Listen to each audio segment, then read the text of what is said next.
Hello there internet, and welcome back to the most informal / most formal design tutorial channel on the internet. Today's video is actually going to be a bit more based at people who would like to create pop-ups on their advertisement, or gamers alike that would like to have some sort of advertisement placed on top of the stream whilst they're gaming, just so people know their social media outlinks and such things like that. And now, it's a very simple thing to begin with, and the further you try and play around with this concept, the more things that you can come up with. We're going to go into today's video showing you the basics, and hope that you guys create something on your own, or if not, contact me and for a cheap price I would be able to make you one, and hopefully we can have your channels or your Twitch channels looking brighter. So we're going to go to File first of all, and we're going to click New, and then you simply go to Film and Video. You go to HDTV 720p, click that, and everything is done for you.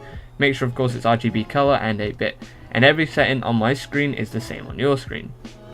Now of course you can call the name whatever you want just to make it easier for when you're saving the file. For now I'm just going to leave it untitled, and we're going to click OK. Okay, so the first thing we're going to want to do is go down to the layers. We're going to double click the background, and that can just be left as such. And then at the bottom right you will see a little curled page. We're going to click on that to create a new layer, and that layer is going to have literally nothing on it. We're going to go back to layer 0, which was the old background, and we're going to press delete. We're going to get rid of that completely. So now we just have this see-through layer. Now what these little grey and white squares mean is a see-through layer. There's literally nothing there, and if you place something on top of it when you saved it as a PNG, whatever is left as a grey and white square will not be seen. And before we actually go ahead into creating this, we're going to add a middle guideline. Now if you don't have rulers up, which is these numbers all the way around your art space, then don't worry. What you have to do on a MacBook is Command R, and if you are on a PC, Control R. It's very simple, and it'll just bring up your rulers. So this is what it looks like without rulers, and this is what it looks like with rulers. Anyway, you're going to go over to the numbers on the side and drag one until it snaps into the middle, and that should perfectly snap into the middle. Now if you don't have this snap feature, go to View and click Snap, and it'll really help you when you're trying to find the middles of things. However, just for now, I'm going to clear some of these lines, get them off my art space, and then we're going to work from there. So first of all, just to make everything symmetrical, we're going to start straight from the middle. We're going to go just a few down. We're going to go maybe 4 squares down or 5 squares down, and then we're going to go over just as much as you would like, really, as much as the screen as you would like to take up. So once you've done that, I'm going to make a kind of little angle here. So there we go, we start from there, go down, go as far as I would like to go, and then make like a nice little angle here. So we're going to join that up, and there we go. Once you see that circle and you click it, you have a kind of shape that you want to create here.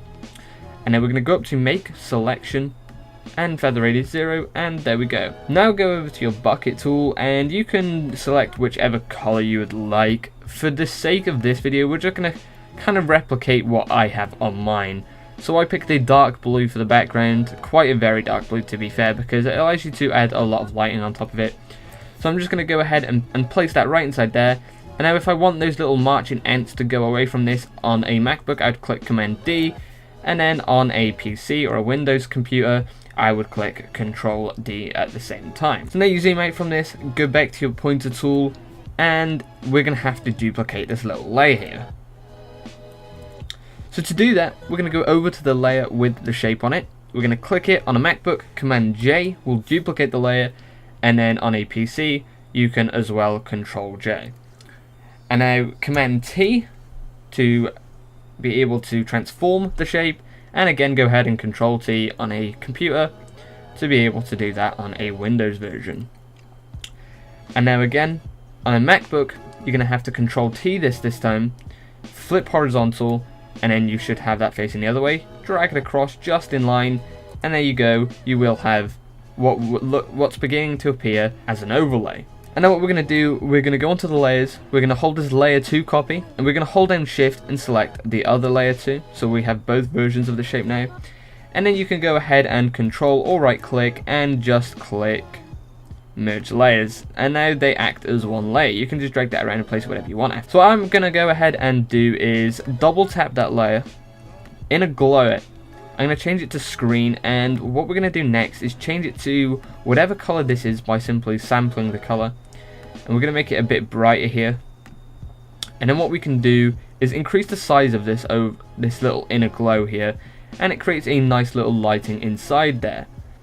And just to make sure that we overlap the gameplay, we're also going to go ahead and click drop shadow, and you can create that to be as thick or as thin and see-through as you want.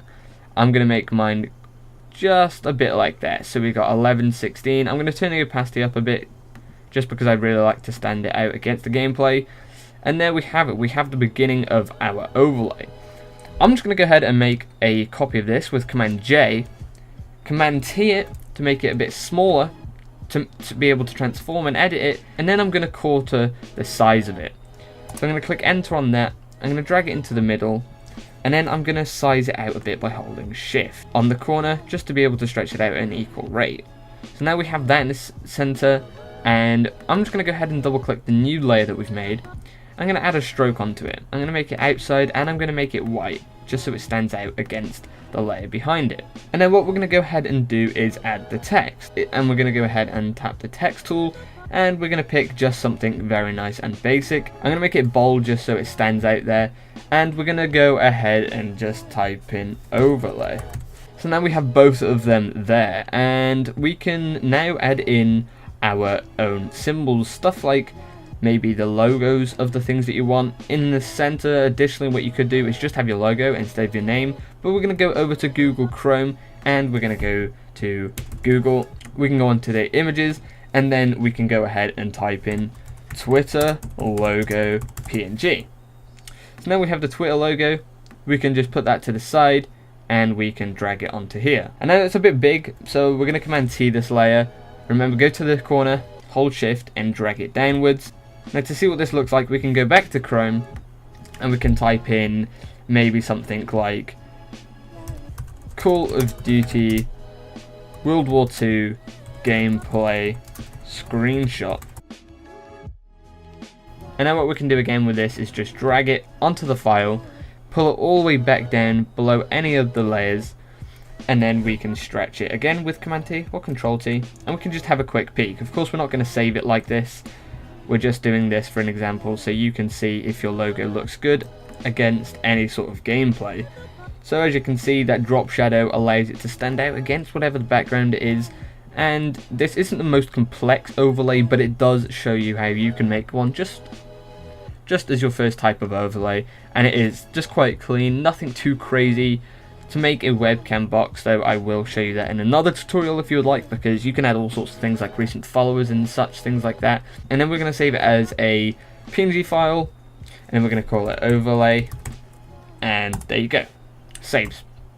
Compression options, I usually just go with none, and there you go, you have your overlay, and you can just drag this onto the track above your gameplay, or a layer on top of your gameplay device on Twitch, and that's just about it. That's everything you need to know about creating your own logo, just about for anything in terms of designing and video production. Hope this helped, guys. Remember to leave a like for more tutorials. My name's been Sam Art, and I'll see you in the next one.